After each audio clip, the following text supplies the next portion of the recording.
ভূতের কথা বলতে গেলে এক অদ্ভুত ঘটনার কথা আমার মনে পড়ে। বছর কয়েক আগের কথা। তখন সবে এক দৈনিক পত্রিকার অফিসে সাংবাদিকের কাজে ঢুকেছি। নামমাত্র কাজ, রবিবারের কাগজে একটুখানি লিখতে হবে ফি হপ্তায়। আমার একটা আলাদা স্তম্ভ ছিল, তাতেই লিখতাম। লেখার কাজ এমন কিছু না, কিন্তু পড়ার কাজটাই ছিল ভারী। সপ্তাহে একবার ওই একটুখানি লেখার জন্য এত বেশি আমাকে পড়তে হতো, এত রকমের দৈনিক, সাপ্তাহিক আর সাময়িক পত্র ঘাঁটতে হতো যে বলবার নয়। ভূত না হলেও বলতে কি সেই একটা বিভীষিকা ছিল। এই রকম কাগজপত্র ঘাঁটবার কালে একদিন একটা খবর আমার চোখে পড়ল। দৈনিকটির প্রেরিত পত্রের স্তম্ভে একজনের একখানা চিঠি। চিঠিখানি স্তম্ভিত করবার মতোই। পত্রদাতা লিখেছেন, সম্পাদক মশাই, আমরা গোলদিঘির এলাকার বাসিন্দা। কিছুদিন থেকে ভূতের উপদ্রবে বড়ই উৎপীড়িত হচ্ছি। ব্যক্তিগতভাবে অশরীরী ভদ্রলোক তেমন কষ্টদায়ক না হলেও যখন তখন যেখানে সেখানে তার অবাঞ্ছনীয় আবির্ভাব আর অন্তর্ধানে এ অঞ্চলে সকলেই আমরা বিশেষ কাহিল হয়ে পড়েছি। ব্যাপারটা আমাদের প্লীহার পক্ষে খুব হিতকর নয়, এমনকি হার্টের পক্ষেও। হার্ট যদিও পিলের মতন সহজে চমকাবার ছেলে নয়, কিন্তু তাহলেও ছেলের মতো ফেল করতে পারে তো। যাই হোক, আপনাদের বিশ্ববিশ্রুত পত্রিকার সংখ্যাহীন পাঠক পাঠিকার কারও যদি এই ভৌতিক দুর্যোগের কোনো প্রতিকার জানা থাকে, যদি দয়া করে আপনার পত্রিকার মারফতে তিনি জানান, তাহলে আমরা অত্যন্ত বাধিত হব। ইতি ইত্যাদি। কলকাতার বুকের উপর ভূত, একটু অভূতপূর্ব কাণ্ডই বই কি। এ কি কখনো সম্ভব হতে পারে? কি ভাবছেন মশাই অমন গালে হাত দিয়ে? হ্যাঁ, আর একজনের কথায় আমার চমক ভাঙল। এই কার্যালয়েরই আমার এক সহযোগী, আমার মতোই আর একজনা। হ্যাঁ, এই ভূতত্ব নিয়ে ভাবছিলাম। আমি বললাম, ভূতত্ব? আজকের ভূমিকম্পের কথা বলছেন তো? জাপানের সমুদ্রের কিনারে 3টে শহর ধসে গেছে, কত ঘর বাড়ি গেছে, মরেছে কত হাজার, ইয়ত্তা নেই তার। বাস্তবিক এই ভূমিকম্পগুলো কেন যে হয় তার রহস্য আবিষ্কার করা। আগে সে ভূতত্ব নয়, আমি ভাবছি ভূতত্ত্ব। বাধা দিয়ে বলতে গেলাম, ওই একই কথা। ভূতত্ত্ব আর ভূমিকম্পের তত্ত্ব একই সূত্রে গাঁথা। একটার যদি আমরা কিনারা করতে পারি না। তা নয়, তা নিয়ে আমি মাথা ঘামাচ্ছি না মশাই। আমি ভাবছি ভূত নিয়ে। ভূত আছে কি না, ভূতের অস্তিত্ব নাস্তিত্ব এইসব নিয়ে। যেমন মহৎ থেকে মহত্ব, আমসৎ থেকে আমসত্ব, তেমনি ভূত থেকে ভূতত্ব। ভূমিকম্পের সঙ্গে এর কোনোই সম্পর্ক নেই। ব্যাকরণ মতে আরও উদাহরণমালা জোগাতে যাচ্ছিলাম, এমন সময় সম্পাদকের ঘর থেকে তলব এলো। যেতেই সেই কাগজটার ভূতপূর্ব অংশটা তিনি পড়তে দিলেন। ওরে দেখো। দেখেছি, সম্পাদক বললেন। আমাদের নিজস্ব সংবাদদাতা আসেননি আজ, কেন তা কে জানে। তুমি একবার যাও তো দেখি। গোলদিঘির এই ভুতুড়ে ব্যাপারটার সবিশেষে জেনে এসো তো। খবরটা কালকের কাগজে বিস্তারিত ছাপাতে পারলে না বেশ চাঞ্চল্যকর হবে। কাগজ কাটবে খুব। আগে মাফ করবেন আমায়, ভূতে আমি বিশ্বাস করিনি। ভূতে আমার ভারী ভয়। আরে বিশ্বাস করো না তো ভয় কিসের আবার? অবাক হলেন সম্পাদক মশাই। আগে সেই জন্যই তো ওদের মোটেই বিশ্বাস নেই। ভূত ভারী ভয়ঙ্কর জীব। আহা, তোমাকে কি ভূতের সঙ্গে মোলাকাত করতে বলেছি? অমূলক ভয় তোমার। আরে তাদের কি পাত্তা মেলে? যাদের বাড়ি উপদ্রব হচ্ছে সেখানে যাবে, পত্রদাতার সঙ্গে দেখা করবে, করে বিস্তারিত সব জেনে ফলাও করে লিখে আনবে। কাজ তো এই। তাহলে আমার প্রতিধ্বনি হয়। একটুখানি জায়গা তো গোলদিঘি, অঞ্চলটাই ঘোরোগে। যাকে দেখবে একটু ভীত, ভাবিত, সন্ত্রস্ত পাকড়াবে অমনি। মুষড়ে পড়া কি ম্রিয়মাণ কেউ যদি তোমার নজরে পড়ে, ছেড়ো না থাকে। যদি কাউকে দেখো খুব বিচলিত, বুঝবে সেই তোমার এই পত্রদাতা। কিংবা এই পত্রদাতার মতোই অপর কেউ, ভূতের উৎপাতে প্রপীড়িত। বুঝেছ?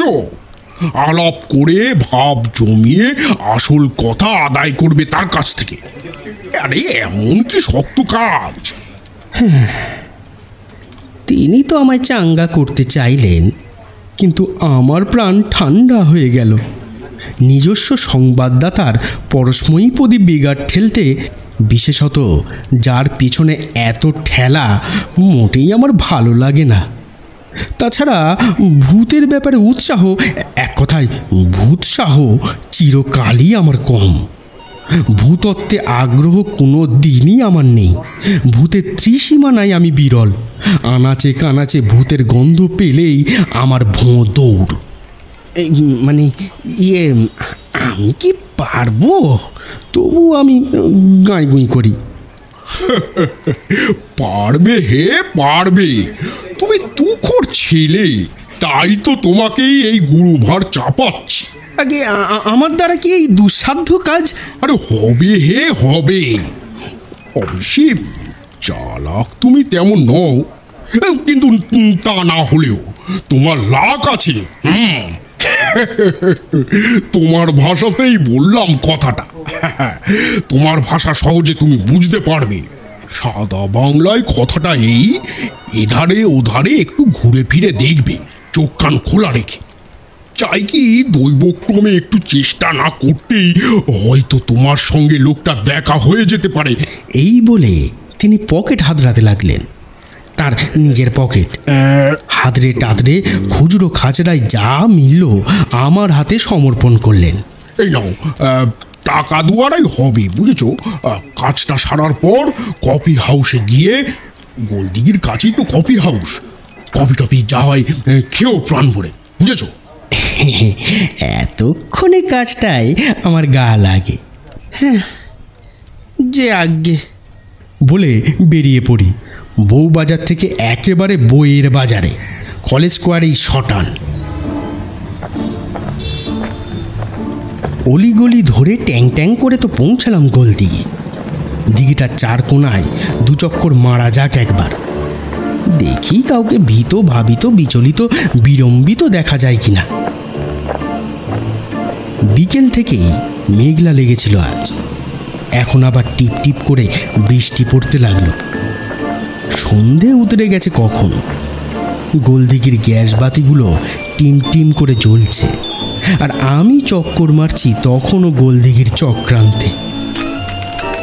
একটা একটা করে বাদামের খোলা ভাঙছি, গালে ফেলছি, আর ভালো করে তাকাচ্ছি। না, বাদামের দিকে নয়, লোকগুলোর দিকে। কাউকে যদি আমার সম্মুখে ভূতগ্রস্ত দেখতে পাই। কিন্তু দেখব কি? ভালো করে দেখতে না দেখতেই গোলদিঘি ফাঁকা হয়ে গেল। জলটাও একটু জোরে এলো আবার, টিপ টিপ থেকে টপ টপ শুরু করলো। এতক্ষণ যারা ঘুরপাক খাচ্ছিল এখানে, দেখতে দেখতে গেল কোথায়? জলের সঙ্গে হাওয়া হয়ে গেল নাকি? হ্যাঁ, এই ভূত নয় তো এরা সব? আমার গা ছমছম করে। ভদ্রলোক বলেছিলেন কাজ সারা হলে কফি হাউসে যেতে। 2.5 টাকা পকেটে নিয়ে আগেই আমি সেখানে পা বাড়ালাম। যদি সেখানেই সম্পাদক কথিত সম্প্রতি কফি, তো সেই ভদ্রলোকের পাত্তা মেলে আমার। কফি হাউসও ফাঁকা। বাদলার ধাক্কা এখানেও লেগেছে। এই বর্ষায় যে যার ঘরে বসে চা খেয়ে চাঙ্গা হচ্ছে, কফি হাউসে হানা দেবার গরজ বোধ করেনি। বসলাম গিয়ে কাফের এক কোণে, আর একজন মাত্র ছিল সেই টেবিলে। হাফ শার্ট গায়ে, আধ বয়সী ভদ্রলোক। লোকটিকে কেমন যেন মুহ্যমান মনে হলো ইনি যেন ভূত দেখেছেন, অন্তত সেই রকম মুখের ভাবখানা। তার কাছেই বসলাম। তাই বয় আসতেই এক পেয়ালা গরম কফি আর এক প্লেট পটাটো চিপসের হুকুম দিয়েছি। হঠাৎ কি বিশ্রী বাদলা করলো বলুন তো? ভদ্রলোকের সাথে ভাব জমাবার চেষ্টা করি। সত্যি ভারী বিচ্ছিরি। ভদ্রলোক সাই দিলে, হ্যাঁ, এরকম আবহাওয়ায় মানে চানাচুর আর ভূতের গল্প বেশ জমে, কি বলেন? কায়দা করে লোকটাকে পথে আনবার প্রয়াস পাই। ভূতের গল্প? ভূতের আবার কি গল্প? ওর তেমন উৎসাহ দেখা যায় না। কফি আর চিপস এসে পড়ল আমার। চিপসের পাত্রটা এগিয়ে দিলাম ওর দিকে। যদি পটাটো দিয়ে পটানো যায় একটু। চিপস উনি ছুঁলেন না, বয়কে বললেন আইসক্রিম আনতে। আইসক্রিমও এসে গেল দেখতে দেখতে। আপনি তো এই গোলদিঘির এলাকারই লোক, তাই না? এই অঞ্চলে আছেন অনেক দিন, প্রবীণ ব্যক্তি, দেখেছেন শুনেছেন অনেক। ভূত অদ্ভুত অনেক কিছুই আপনার চোখে পড়েছে, তা নয় কি? ভূত? গোলদিঘিতে ভূত? না মশাই, না, ভূত টুত কিছু নেই এখানে, সাত জন্মে না। ভদ্রলোক আর এক পাত্র আইসক্রিমের হুকুম দিলেন। এই বয়, আইসক্রিম।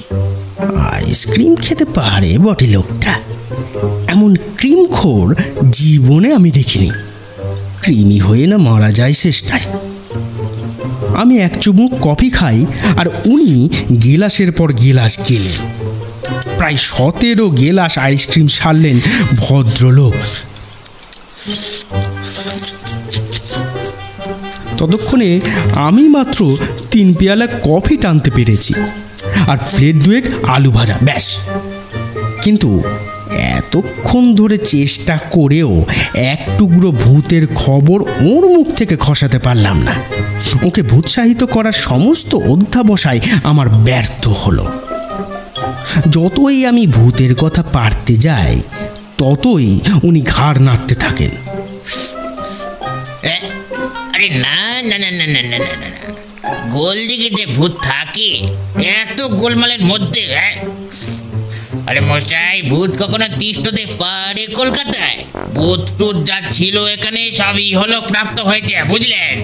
মরে মানুষ হয়ে গেছে সব কবে। 17 গেলাস আইসক্রিম সাবার হলো, কিন্তু ভূ শব্দটি ওর মুখ থেকে বার করা গেল না। অগত্যা উঠতে হলো আমায়। কফি হাউসের মায়া কাটাতে হলো অবশেষে। কাফের দরজা বন্ধ হবার সময় হয়েছিল। উঠে কাউন্টারে দাম দিতে গেলাম, কিন্তু বিল দেখে তো আমার চক্ষু চড়ক। 15 টাকার বিল। 15 টাকা? এই 15 টাকা কেন? আমি তো মোটে 3 পেয়ালা কফি আর ওই 2 প্লেট চিপস খেয়েছি, তার জন্য 15 টাকা? প্রবল কণ্ঠে আমি প্রতিবাদ করি। আর 17 গ্লাস আইসক্রিম? বলি ওই 17 গ্লাস আইসক্রিমটা খেলো কে? কফি হাউসের কর্মকর্তা সুধন। আরে সে তো আর একজন। আমরা কি কানা খাস বেচতে বসেছি? চালাকি পেয়েছেন নাকি? আপনার টেবিলে আপনি ছাড়া অন্য কোনো লোক ছিল না। কেন? ওই ভদ্রলোক। আঙুল দিয়ে দেখাতে গিয়ে দেখলাম উনি নেই, উঠে গেছেন কখন, কিন্তু এর মধ্যে সরে পড়লেন কোথায়? ব্যাপারটা আমার ভালো ঠেকলো না। আমি বললাম,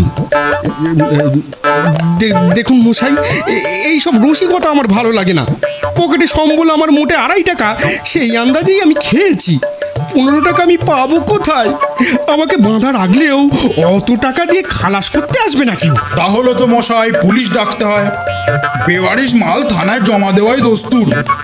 এই পাড়লা, ইধর আও, পাকড়ো ইস আদমি কো। ইঙ্গিতের অপেক্ষাই ছিল শুধু। তার কথা না খুঁজতেই বেয়ারাটা কোত্থেকে একটা পাহারাওয়ালা এনে খাড়া করেছে। যদ্দূর বেয়ারা কাজ হতে হয় আর কি। ব্যাপারটা আমি আরো পরিষ্কার করে বোঝাতে যাচ্ছি, পাহারাওয়ালাটা আমায় বাধা দিল, বলল, चलिए चलिए थाने में, चलिए चलिए चलिए चलिए जल्दी चलिए जल्दी जल्दी। थाना में क्या जाबे? हैं? क्या किया? कॉफी खाया, उसको दाम दे दिया, चुप गया, फिर थाना का है। কিন্তু কে শোনে? ওই পাহারাওয়ালাটা আমার ঘাড় পাকড়ালো, টেনে নিয়ে চললো আমায়। কোন সময় দেখি সেই ভদ্রলোক এগিয়ে আসছেন মালকোঁচা মেরে, আমাকে সাহায্য করতেই এতক্ষণে। কি জ্বালা! কিন্তু না, আমাকে না, এই পাহারাওয়ালাটা আমার গলদেশ ধরেছিল, তিনি এসে আমার তলদেশ ধরলেন।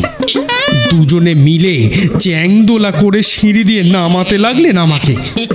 তুম লোক क्या করতা বলতো, हमको पास छोड़ देओ ना। থানা মে কি আমি নিজে হেঁটে যেতে পারি না? এই দেখো দিনি খেয়েছে।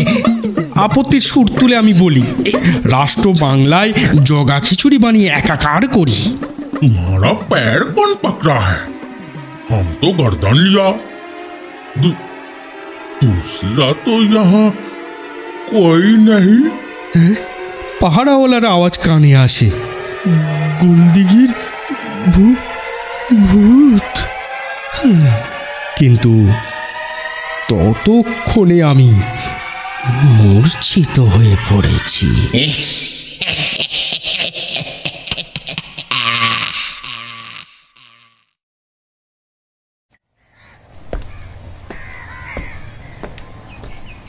রানাঘাট যাবে বলেছিলে, বেরোবে কখন? গোবর্ধন এসে দাদাকে শুধালো, মামার বাড়ি যাবে না আজকে? হ্যাঁ যাবই তো, জবাব দিলেন হর্ষবর্ধন। যা যা যা, তোর বৌদির কাছ থেকে কিছু টাকা নিয়ে আয় গে, ট্রেন ভাড়া লাগবে না। গোবরা ছুটল বৌদির কাছে। হর্ষবর্ধন পেছন থেকে হাঁক দিলেন, তোর বৌদিকে তৈরি হতে বল, সেজে গুজে তৈরি হয়ে নিক, বুঝলি? গোবরা একখানা 100 টাকার নোট নিয়ে ফিরে আসে। এতে কুলাবে? বৌদি জিজ্ঞেস করছে। আরে ঢের ঢের, আমার কাছেও তো কিছু খুচরো আছে, তাতেই ট্যাক্সি ভাড়া টাড়া হয়ে যাবে। আর চাই কি, এই ফাঁকেই এই টাকাতেই তোদের আমার মামির বাড়িও ঘুরিয়ে আনতে পারি। বলে একটু মুচকি হাসলেন হর্ষবর্ধন। গোবরা শুনে তো অবাক।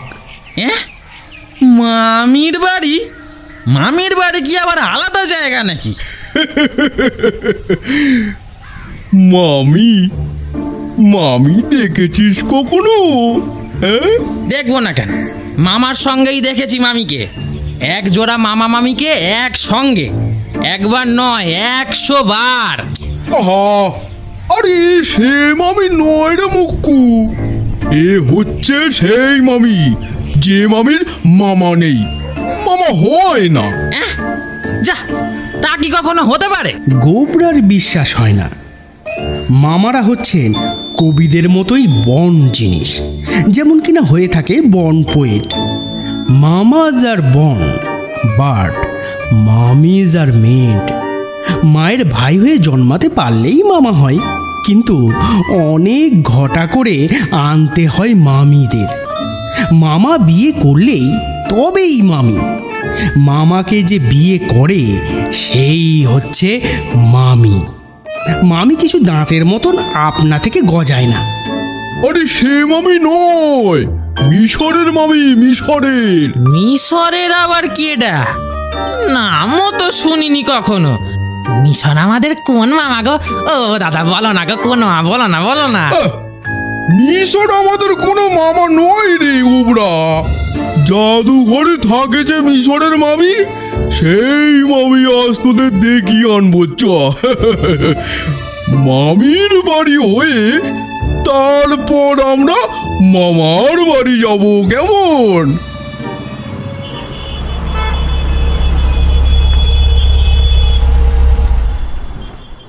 জাদুঘরে গিয়ে মামি দেখে তো গোবরার বৌদি হতবাক। ও মা, এই তোমার মামি ছিরি? এই তোমার মিশরের মামি? মহারাজি অনেকদিন আগেই তো মারা গেছে। মারা গেলে কি আর চেহারা ঠিক থাকে গা? এই ধরো আমি মারা যাবার পর কি আমার এই চেহারা থাকবে? মরণ কথার কি ছিরি দেখো, বালাই ষাট। হর্ষবর্ধনের বউ বলেন। হর্ষবর্ধন আরও ব্যক্ত করেন, ওষুধ লাগিয়ে এমন করে রেখেছে বুঝলে। ম্যাগো বাসি মরা? তাই বলো, রীতিমতন বাসি মরাই। মামির কফিনের গায়ে একটা টিকিট লাগানো ছিল, তাতে লেখা BC2299। গোবরা সেই দিকে দাদার দৃষ্টি আকর্ষণ করে। এটা কি গো দাদা, কিসের নম্বর? দাদারও চোখ পড়েছিল টিকিটটায়। তিনি মাথা নেড়ে বললেন, এটার বুঝতে পারছিস না হাদা? যে মোটর চাপা পড়ে মেয়েটি মরেছিল, এইটা হচ্ছে সেই গাড়ির নম্বর রে। আহা গো, মোটর চাপা পড়ে মারা গেল মেয়েটা? শ্রীমতী হর্ষবর্ধনের শুনে দুঃখ হয়। এই জন্যই বলি তোমাদের, সাবধানে চারপাশ দেখে হুঁশিয়ার হয়ে পথ চলতে। তা কি আর তোমরা আমার কথা শুনবে? কখনো যদি এই দেখে তোমাদের শিক্ষা হয় তো বাঁচি। আমাকে আর কোনো মোটরের চাপা দিতে হয় না। কথাটা হেসেই উড়িয়ে দেন হর্ষবর্ধন। এই বপুখানা দেখতে থাকিনি, কোনো মোটর ভুলে আমার সঙ্গে লড়তে এলে নিজেই উল্টে পড়বে বলে হাসতে হাসতে হর্ষবর্ধন একটা সিগারেট ধরাল।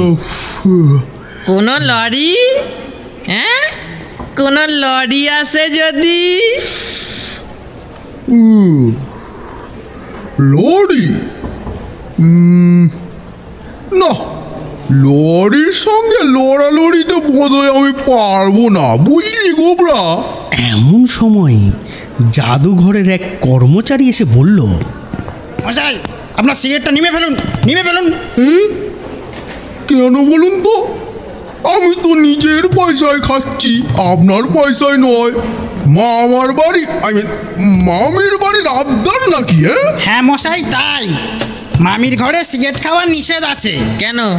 খেলে কি হয়? জরিমানা হয়, 50 টাকা জরিমানা। সামনেই তো নোটিশ বোর্ড ঝুলছে, দেখছেন না? সত্যিই তাই।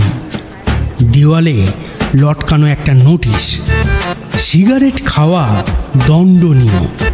এখানে সিগারেট টানিলে 50 টাকা জরিমানা দিতে হইবে।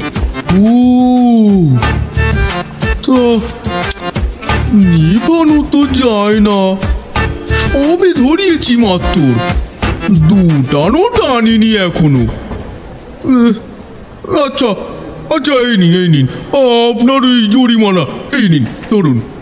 100 টাকার নোটখানা হর্ষবর্ধন ভদ্রলোকের হাতে দেন। কর্মচারী বলেন, এই রে, আমার কাছে তো ভাঙানি নেই, 50 টাকা এখন পাই কোথায়? তাহলে কি হবে? ভদ্রলোকের হয়ে হর্ষবর্ধন ভাবিত হন। তাই তো, কোথায় আপনি পাবেন 50 টাকা? গোবরা গোবরা, তুমি একটা ধরে না, হ্যাঁ?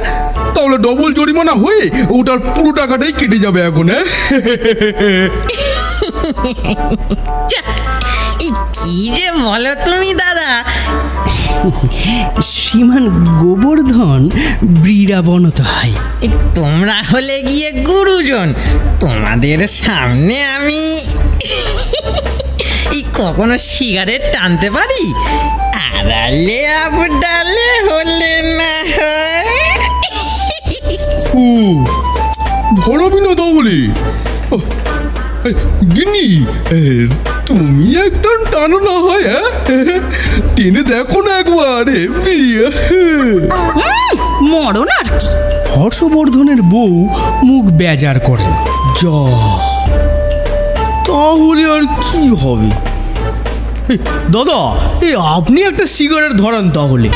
এই বলে নোটখানা আর একটা সিগারেট ভদ্রলোকের হাতে দিয়ে বউ আর ভাইকে নিয়ে হর্ষবর্ধন বাইরে এসে ট্যাক্সিতে চাপেন।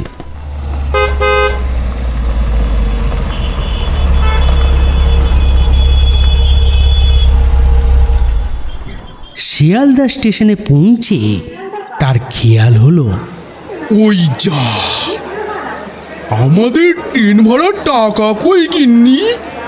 এই টাকা যা ছিল তো জাদুঘরেই খুঁয়ে এসেছি।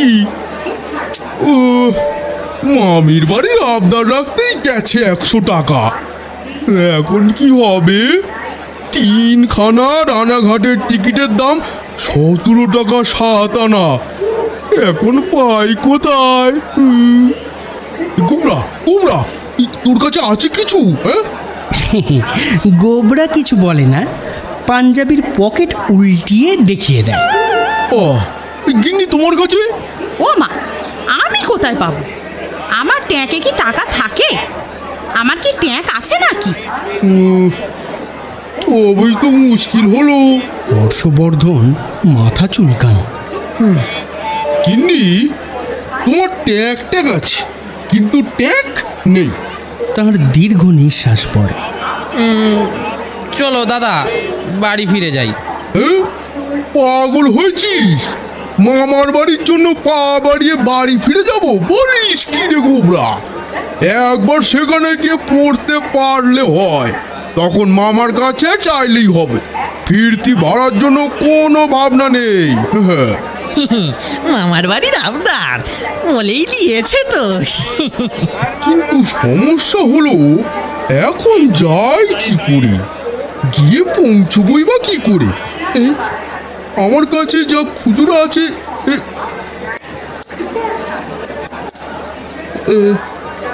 যাক, ওতেই হাফ টিকিট হয়ে যাবে কোন। হ্যাঁ, হর্ষবর্ধনের বউ আপত্তির সুর তোলে। 3 সোম মানুষ, একটা হাফ টিকিটে যাব আমরা? গোবরাও গাঁই করে। তা কি কখনো হয় দাদা? হয় বই কি, অবশ্যই হয়। অঙ্কের মাথা থাকলেই হয়, অঙ্কের জোরেই যাওয়া যায়। এই বলে হর্ষবর্ধন আর কথা না বাড়িয়ে রানাঘাটের 3rd ক্লাসের একটা হাফ টিকিট কিনেন। একবার তো মামার বাড়ি গিয়ে পড়ি কোনো রকমে, তারপর দেখা যাবে। ফিরবো দেখিস ফার্স্ট ক্লাসে। হ্যাঁ, রানাঘাট লোকাল প্ল্যাটফর্মে খাড়া ছিল। একটা খালি কামরা দেখে তারা উঠলেন, উঠে বসলেন বেঞ্চিতে। হর্ষবর্ধন বললেন, এই, তোমরা বেঞ্চের উপর উঠে বসো না গো, তলায় ঢুকে যাও, বুঝলে? কেবল আমি একা বেঞ্চির উপর উঠে বসবো। কেন, তুমি কি লাট সাহেব? আবার জিজ্ঞেস করে কেন? টিকিট কই তোমাদের? টিকিট এক্ষুনি চেকার আসবে, বিনা টিকিটে যাচ্ছ দেখলে ধরে নিয়ে গিয়ে জেলে পুরে দেবে। তখন যাও যাও যাও, ঢুকে পড়ো, ছোট্ট ঢুকে পড়ো, ঢুকে পড়ো। এই গোবরা, তুমিও সেদিকে যা। জেলের ভয় দেখিয়ে ভাই আর বউকে বেঞ্চির তলায় ঠেলে দেন। নিজে বসে বেঞ্চির ওপর গ্যাঁট হয়ে, গাড়িও ছেড়ে দেন।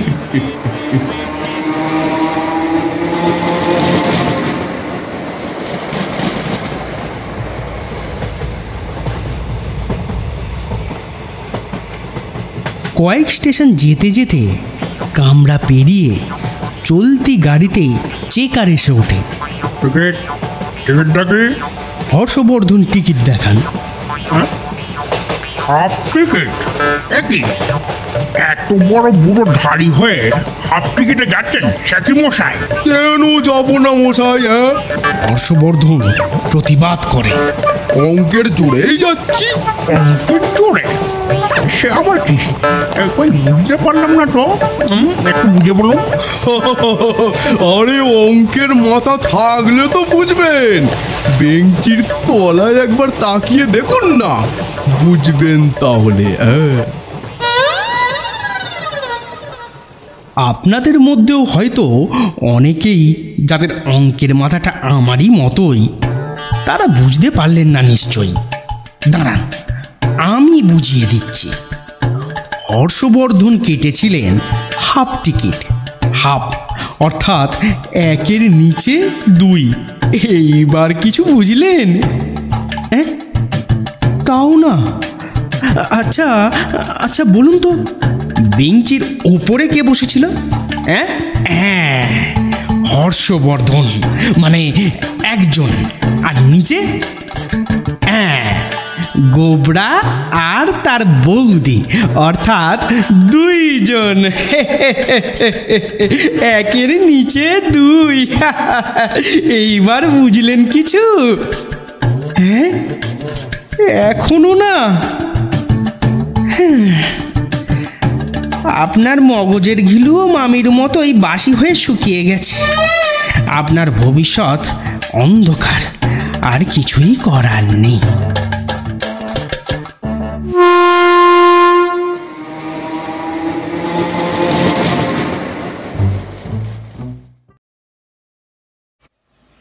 দাদা, ও দাদা, অনেকদিন আমরা দেশ ছাড়া।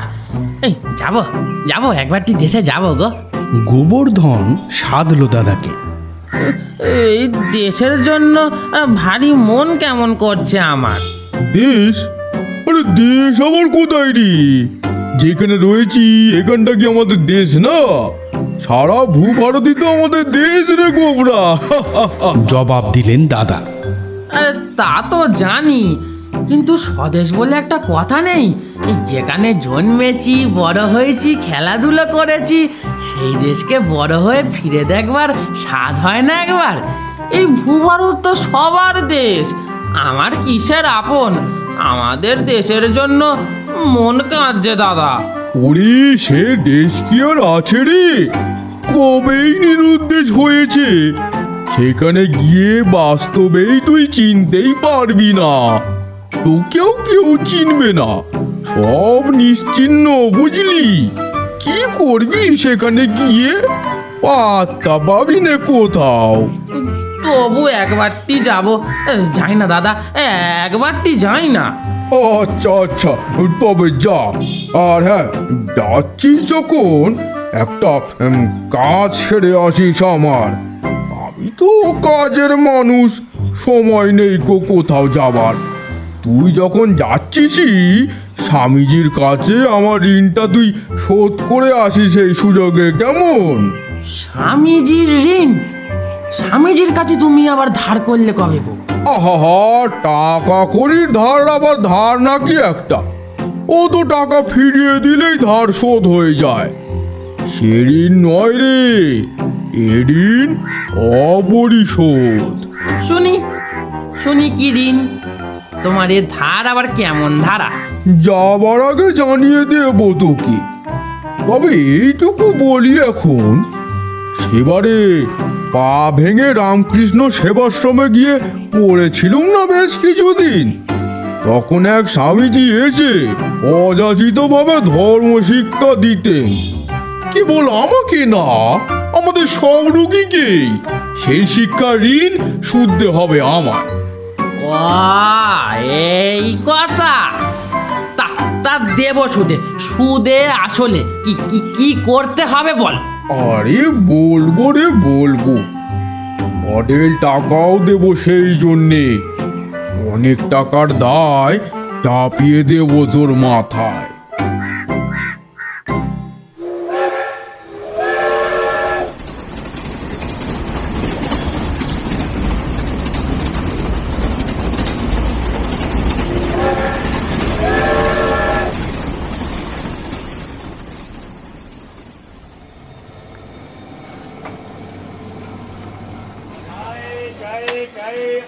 গৌহাটি স্টেশনে নেমে গোবরা দেখল যে দাদার কথাই খাঁটি। তার দেশ কোথায় নিরুদ্দেশ। প্ল্যাটফর্মের এধার থেকে ওধার অবধি দুবার চষে গিয়ে চেনা জানা একজনেরও সে উদিশ পেল না। এমনকি স্টেশনটাকেই যেন অচেনা মনে হয়। যে গৌহাটি স্টেশনে উঠে তারা কলকাতায় পাড়ি দিয়েছিল, তার চেহারাটাই পাল্টে গেছে, আরও অনেক লম্বা চওড়াই যেন এখন। তবু এরই মধ্যে একজনকে বসে একটুখানি চেনা চেনা বলে ঠাউর হলো যেন। প্ল্যাটফর্মের একধারে এক মনে সে জুতো সেলাই করছিল। তার কাছে গিয়ে শুধালো, আরে এ হারুদা যে, চিনতে পারো আমাকে? ये तो গাবু ভাইয়া। চিনব না তোমাকে? সে কি কথা, সে কি কথা! আমার চোখের উপরে এত বড়টা হলে তা তো সাত সকালে উঠে চলেছ কোথায় শুনি? আরে যাবো কি গো, এই ট্রেনেই তো এলাম। গেছিলে কোথায় গো এর মধ্যে? কলকাতায়, সেইখানেই তো ছিলাম একদিন।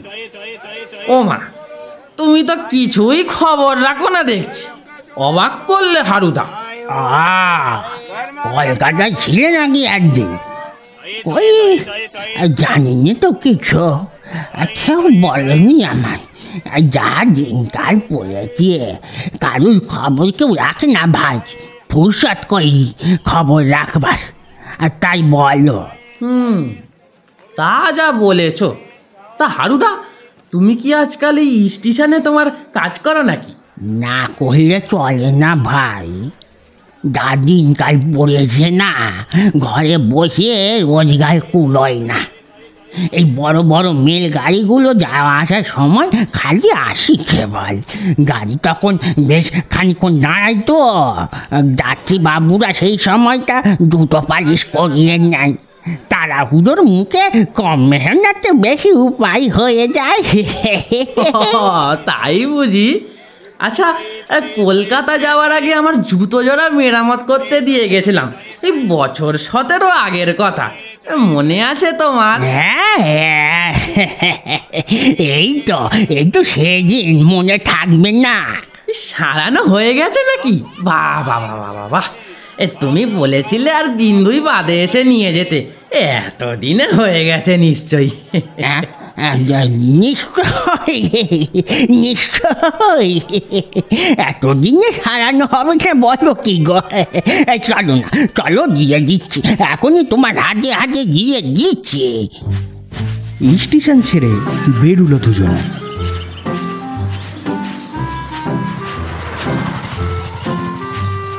স্টেশনের এই রাস্তাটা তো বড় রাস্তাই ছিল জানি, কিন্তু এখন যেন আরো বেশ বড় হয়েছে মনে হচ্ছে, তাই না? হ্যাঁ, শুধু এইতে অনেক বড় বড় রাস্তা হয়ে গিয়ে এলাকায়, এই শহরে। সেই শহর আর নেই রে ভাই, দুদিন বাদে এলে চেন্নাই দায়। আরে এখানে কোথায় যেন আমাদের বাড়ি ছিল মনে হচ্ছে,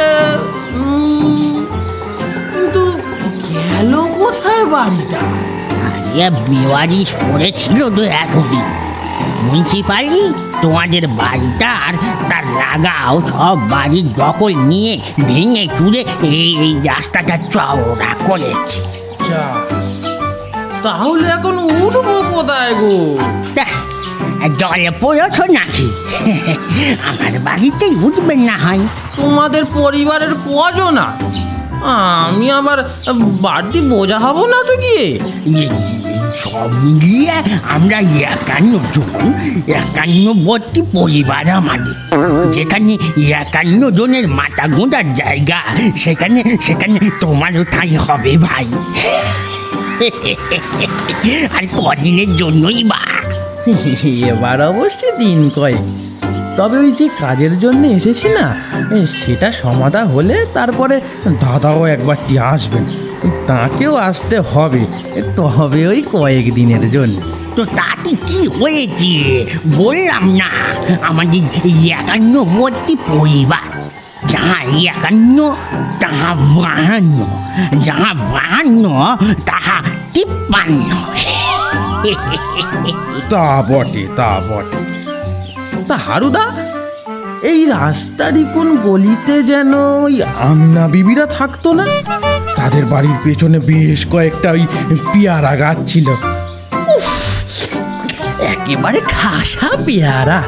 ওই স্কুল যাওয়ার পথে আমরা পেড়ে খেতুম। ইয়ে তল্লাতে তারা নেই গো।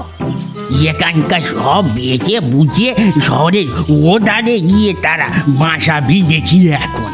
পেয়ারা বেচে সংসার চলতো তাদের, ভারী গরিব ছিল তারা।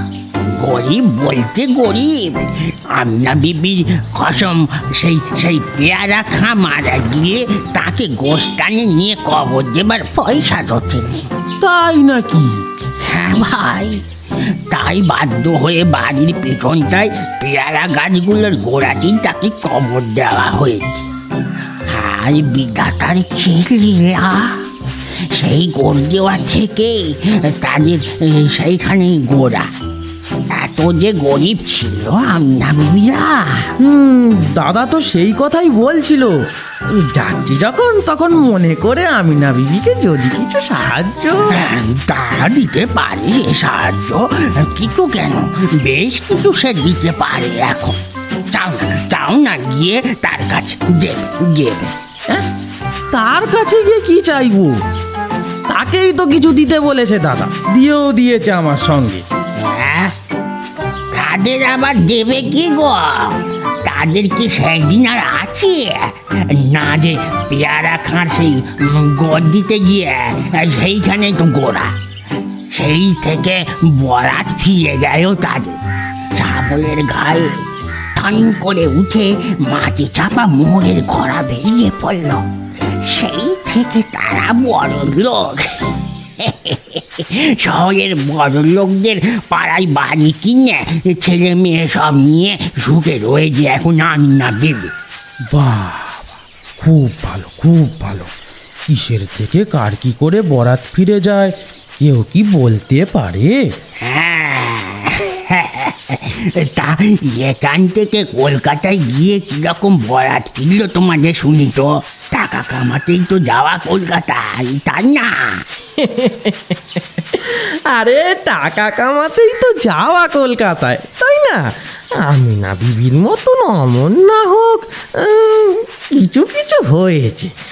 দাদা একটা কারখানা ফেলেছে, কাঠ চেরাইয়ের কারখানা। সেখানেই যত আসবাবপত্র বানায়। হ্যাঁ, ভালোই করেছো তোমরা, ভালোই করেছো। চাকরি বাকরি বড় একটা মিলে না ভাই আজকাল। ঘরে ঘরে আজকাল ছোটোখাটো কারখানা দেখতে পাবে। এমনকি আমারটাকে তুমি একটা জুতো সেলাইয়ের কারখানা বলে ধরে নিতে পারো। বললেই হয় কারখানা, বাধা কি? বাধা কি? হ্যাঁ, বললে অবশ্য কিছু বেজুত হয় না। তবে আমাদের এমন একালে কারখানা নয় গো, কতজনা কাজ করে সেখানে বিরাট এক শেডের তলায়। হ্যাঁ, আচ্ছা শেড কি? আরে করগেটের শেড গো। হ্যাঁ, ছাদ বলেই ধরতে পারো। সবাই আমরা সেখানে এক পরিবারের মতোই, অত লোক সবাই এক শেডের তলায়। আরে আমাদের পরিবারটাই বা কম কিসে? আমি, আমার বউ, আমার শাড়ি, কাচ্চা বাচ্চারা সব, গরু বাছর, ছাগল, ভেড়া, খচ্চর, ঘোড়া, কুকুর, বেড়াল, হাঁস, মুরগি, তার উপর ওই ইঁদুরের কথা বাজি দিচ্ছি। সব মিলিয়ে 50 জনের উপর। সবাই আমরা এক ছাদের দোয়ালাই, 51 পরিবার বললাম না। ওই এক ছাদের তলায়, তার মানে এক ঘরের ভিতরে একটাই তো ঘর। আর ঘর কই আমাদের? গরু ভেড়া সব নিয়ে একসঙ্গেই থাকো? হ্যাঁ, মিলেমিশে বেশ আছে।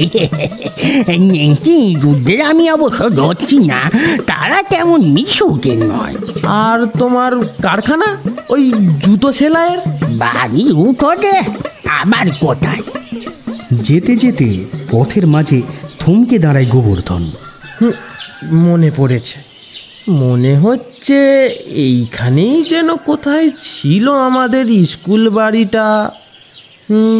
Primary school. মনে পড়েছে তোমার?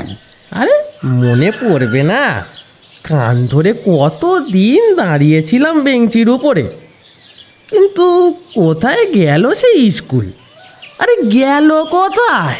ওপর দিয়ে রাস্তা কেটে বেরিয়ে গেছে, দেখতো না? তাই তো দেখছি, রাস্তায় তো বাড়ি চাপা পড়ে জানতাম, উল্টে বাড়িও এখন দেখছি রাস্তা চাপা পড়ে। বলতে বলতে তারা হারুর আস্তানায় এসে পড়ল। উঠোনে উঠে গোবরা বলল, এই তো তোমার সেই কারখানা হারুদা, তাই না? এইখানেই বসি, এই কোণের মোড়াটায়। এই কারখানায় বসেই তোমার কাণ্ড কারখানা দেখা যাক, কি বলো?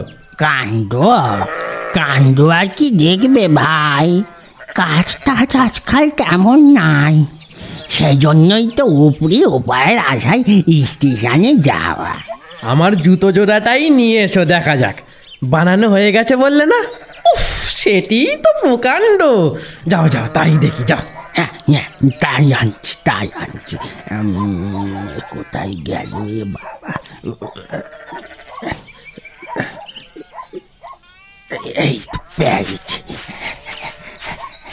এই নাও, এই ও মা, এই যে কিচ্ছুই সারাওনি দেখছি, তেমনিই তো রয়েছে। দুদিনের মধ্যে হয়ে যাবে এখন, তুমি তো দুদিন রয়েছো তো এখন। সেবারও তুমি ওই একই কথা বলেছিলে, দুদিনের ভেতর সারিয়ে দেবে। এখনো তোমার মুখে সেই দুদিন।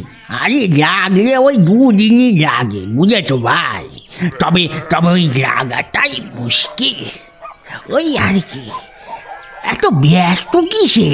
স্বস্তি হয়ে বসো তো এখন, চাটা খাও ভালো করে, ভালো করে দেখি তোমায়।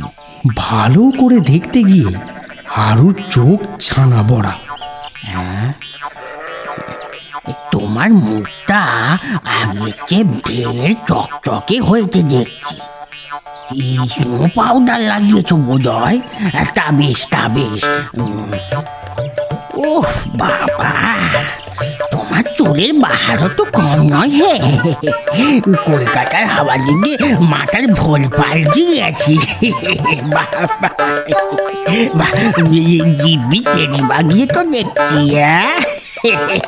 এখানে থাকছি তো কই তোমার টেরি ফেরি দেখিনি কোনোদিন। ও ওরে বাবা বাবা বাবা, গায়ে আবার কি? এ তো সিল্ক নয় ভাই, প্রায় সিল্কেরই মতো যদিও। কি বললে? তার নয়া বিলিতি আমদানি বুঝি, কলকাতার হালের ফ্যাশন। আচ্ছা আচ্ছা। গোবরার আগা পাঁচতলা খুঁটিয়ে মাথার থেকে পায়ের পাতায় সে তলিয়ে দেখে। অদ্ভুত কাজ ছাঁটের জুতো কোদাকার হে, এ তো এখানকার না, আমার বানানো নয় তো। কি বললে? চিনে বাড়ির জুতো টেরিটি বাজারে কিনা? আচ্ছা আচ্ছা। টেরিলিন টোপকে মাথার থেকে পায়ের টেরিটি পর্যন্ত চোখ বুলিয়ে হারুদার চোখ একেবারে টেরাটি। বাহ বাহ বাহ বাহ বাহ, ডবল টেরিটি বাজিয়ে বসে দেখি, বেশ বেশ। হ্যাঁ হ্যাঁ হ্যাঁ, আমাদের গাবু যে গাবুরনর হয়ে গেল গো, একেবারে লাজ সাহেব। এই আলোচনার ফাঁকে একটা মুরগির বাচ্চা কোত্থেকে কোঁকর কোঁ করতে করতে ছুটে এসেছে। তোমার পরিবারভুক্ত একজন, তাই না হারুদা? 51 এক না, পরিবারভুক্ত হয়নি এখন, তবে 51 পরিবারের একজন আছে। আজ পরিবারভুক্ত হবে। আজ হবে? তার মানে? মানে মানে তোমার খাটিয়ে ওকে কে আজ আমরা খাবো, তাই বলছিলাম। ওই দেখো, তোমার পরিবারের একজন তো কমে যাবে তাহলে। বাড়িও তো একজন, তোমাকে নিয়ে গিয়ে 51 রইল। আমি আর কদিন এখানে? দাদা তার কাজের যে বরাত আমার ঘাড়ে চাপিয়ে দিয়েছে, সেটার ব্যবস্থা করেই চলে যাব এই 2-1 দিনের মধ্যে। বেশ বেশ, ভালো কথা ভালো কথা। তা তোমার দাদার কথাই তো জানা হয়নি এখনো, কি কারণে এখানে তোমার আশা, একদম মানে তাই তো বলনি ভাই। বলছি শোনো, গোড়া থেকেই সব বলি। হয়েছিল কি, গত বছর দাদার আমার একটু পদস্খলন হয়েছিল।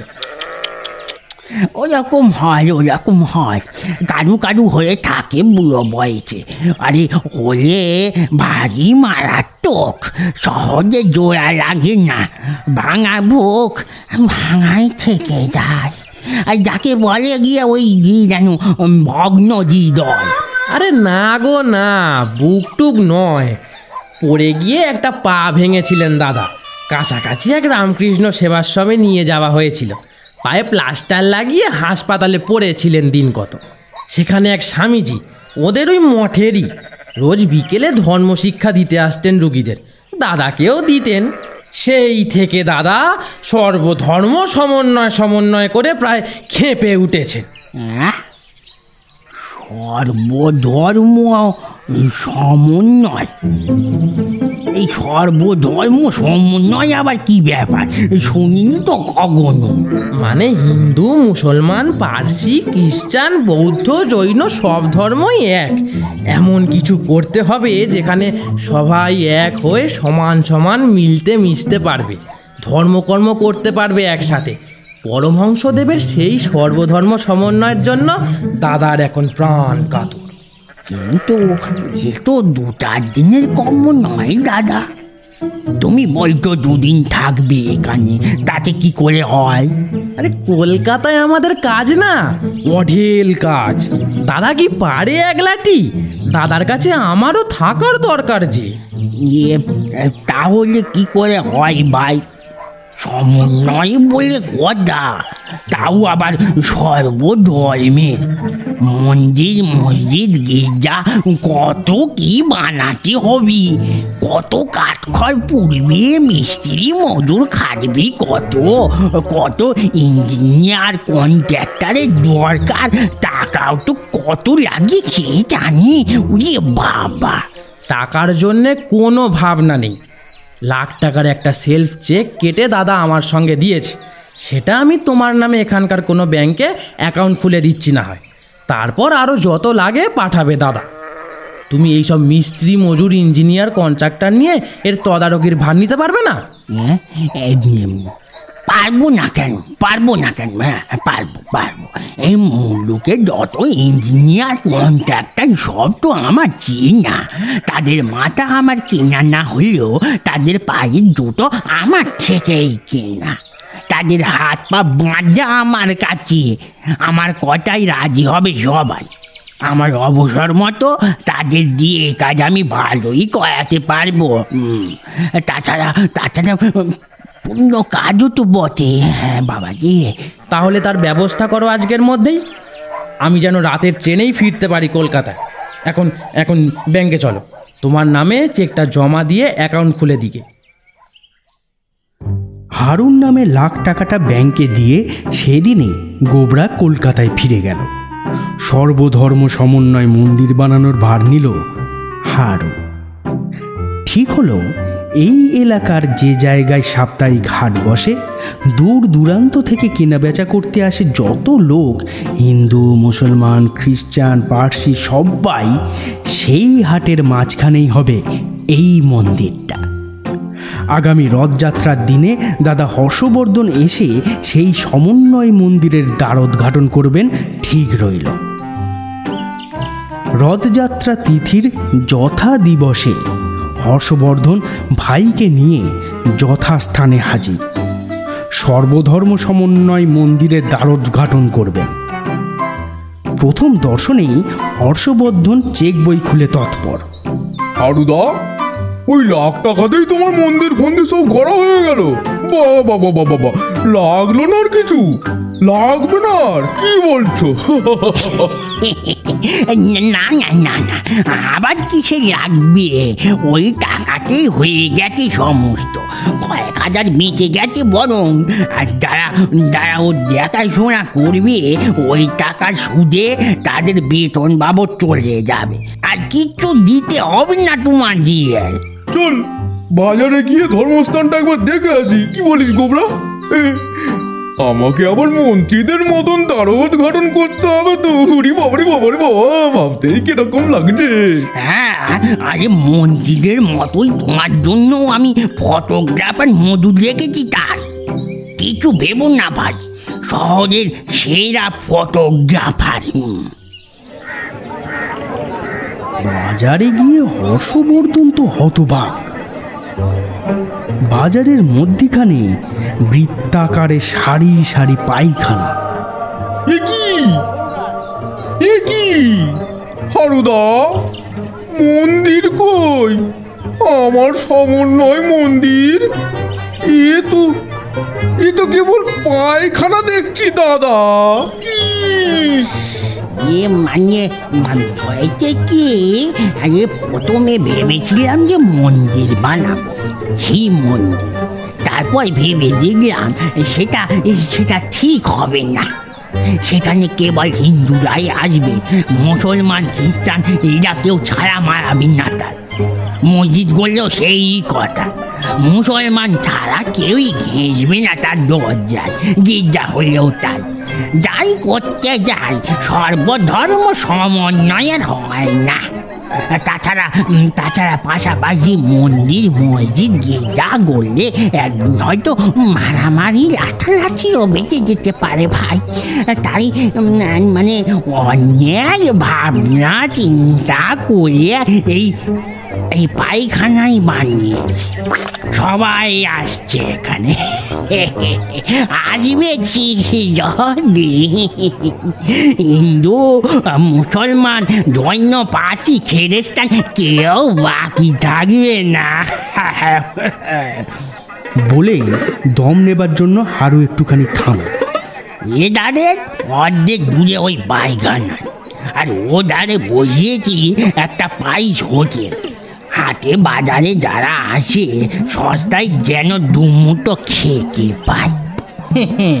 এই ধারটা পায়খানা আর ওই ধারটায় তোমার খানা পায়। আচ্ছা আচ্ছা, এই ব্যাপার। টিপ্পনি কাটে গোবরা। হ্যাঁ, এই দুই জায়গাতেই তুমি সর্বধর্মের মিল পাবে ভাই। আহার করা আর বাহার করা চাইতেই সর্বধর্ম সমন্বয় এইখানে।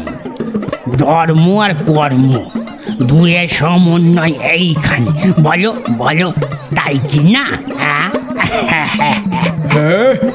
যা বলেছ। বলেই হর্ষবর্ধন মুক্ত কচ্ছ হন। কাছা সামলাতে সামলাতে সামনে যেটা পড়ে সেটার দরজা খুলে সেদিয়ে পড়েন শশব্যস্ত। সার ধর্মের দ্বারোদ্ঘাটন হর্ষবর্ধনই করলেন সর্বপ্রথম।